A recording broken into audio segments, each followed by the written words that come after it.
Hi guys, I'm Johnny from the PE Tutor. Thanks for taking your time to watch today's mini lesson. It's actually from a series that we've just finished putting together for all of our Level 2 BTEC Sport students. So if you are studying for that Unit 1 exam, or you're a teacher and you have your own students preparing for that exam, then please do subscribe to this channel, and you can use all of our mini lessons uploaded here on YouTube, or click on the link below. We've actually just finished putting together a free flashcard pack for all students and teachers alike to use to really help you prepare for that exam. Anyway, hope you enjoy the lesson and I'll see you again soon.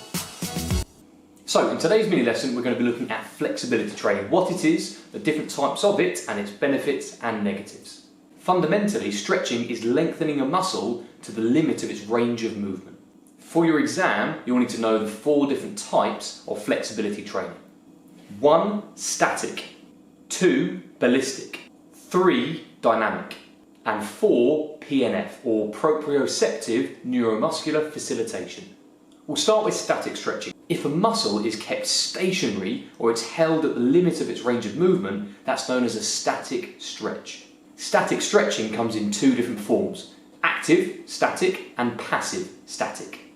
Active static stretching is when the performer themselves take the active role in holding that muscle in its lengthened state. Whereas passive static stretching is when the performer doesn't play a role in lengthening and holding that muscle in its stretched position. They might use a partner, another performer, their coach, or even a piece of equipment. When static stretching is being performed, the performer should aim to hold it for 8 to 10 seconds. Our second type of stretch is a ballistic stretch. A ballistic stretch is when a performer bounces or moves very quickly through a full range of movement that a muscle can perform. They usually mimic sporting movements that will occur during performance. Ballistic stretching is the one performed at the highest intensity, and care must be taken that the muscle isn't damaged when it's moved explosively through that full range of movement. An example of a ballistic stretch could be when a performer completes deep squats into jumps. They complete the full range of movement as they sink down into the squat position and then jump up explosively off the floor. The quadriceps, the hamstrings and the gluteals are all being stretched to their limit before contracting forcefully after.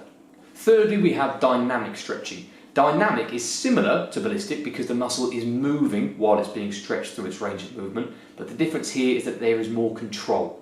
A dynamic stretch is usually slower when compared to a ballistic stretch, and the care is taken to move a muscle from resting position into its full range of movement and then back again.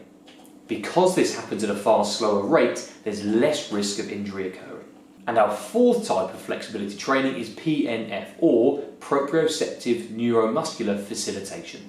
This method of flexibility training does work with a performer, a piece of equipment, or solo.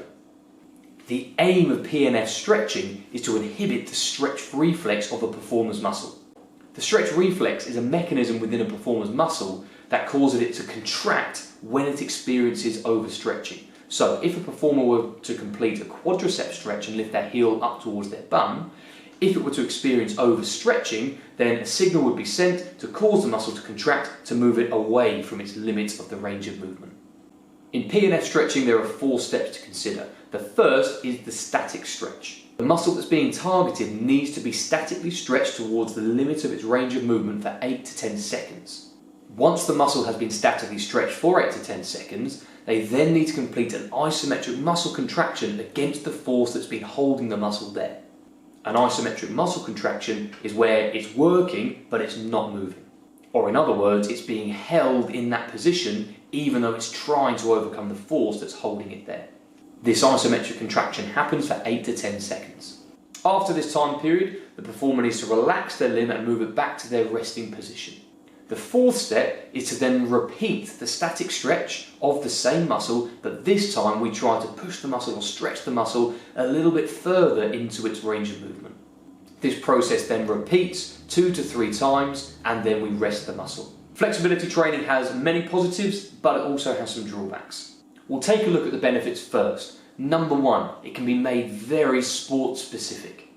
Different sporting environments, different sports performers all require different sporting actions to occur in order for them to be successful in their game.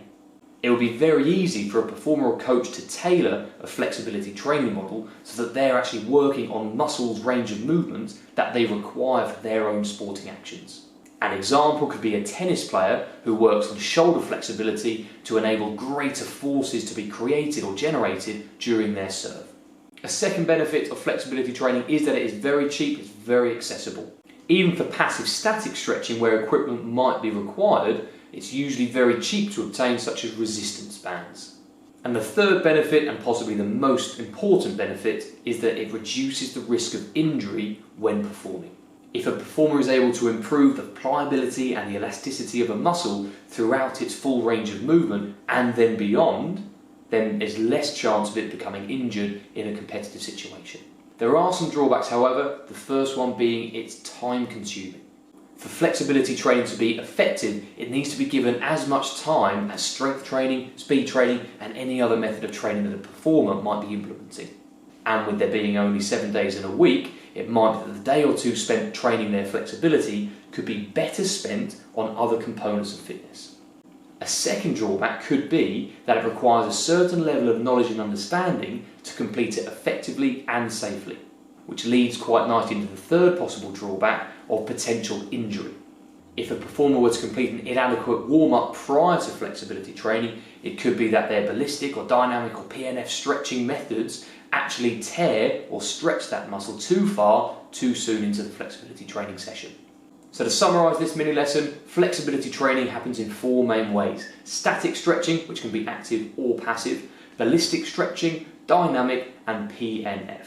When we do look at flexibility training, there are some pros and there are some cons. The big ones being it reduces injury and it's very cheap.